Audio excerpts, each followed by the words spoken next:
புரட்டாசி ஆரம்பம். இன்று ஏகாதசி. இந்த நாளுக்கு இவ்வளவு சிறப்பா? வாங்க பார்க்கலாம்.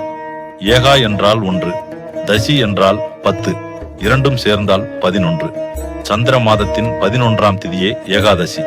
பழைய புராணங்களில் சொல்லப்படுவது என்னவென்றால், முர்மாசுரன் என்ற அசுரன் உலகையே துன்புறுத்தினான். அவனை அழிக்க ஸ்ரீமன் நாராயணனின் முகத்திலிருந்து ஒரு தெய்வீக ஒளி தோன்றியது. அந்த ஒளியே ஏகாதசி தேவி. அவள் அசுரனை வென்று உலகிற்கு அமைதியை வழங்கினாள். அந்த நாளை நினைவு கூற நம் வாழ்வில் அசுரன் போன்று நிறைந்து கிடக்கும் பாவங்களை நீக்க பகவான் விஷ்ணு ஏகாதசி விரதத்தை அருளி செய்தார். ஏகாதசி நாளில் என்ன செய்ய வேண்டும்? விரதம் இருந்து பகவான் நாராயணனை தியானிக்க வேண்டும். விஷ்ணு சஹஸ்ரநாமம் அல்லது பகவத்கீதையை பாராயணம் செய்யலாம். தீபம் ஏற்றி தானம் செய்து கருணையுடன் நாளை கழிக்க வேண்டும். ஏன் இந்த நாள் இவ்வளவு சிறப்பு?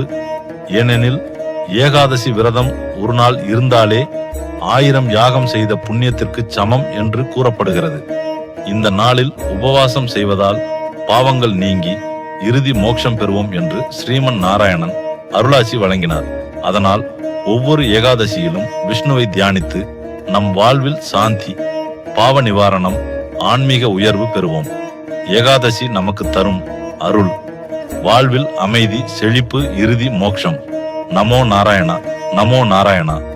இம்மாதிரியாக ஆன்மீக தகவலுக்கு கடவுள் வாழ்த்து சேனலை சப்ஸ்கிரைப் செய்து இந்த காணொளிக்கு ஒரு லைக் போடலாமே.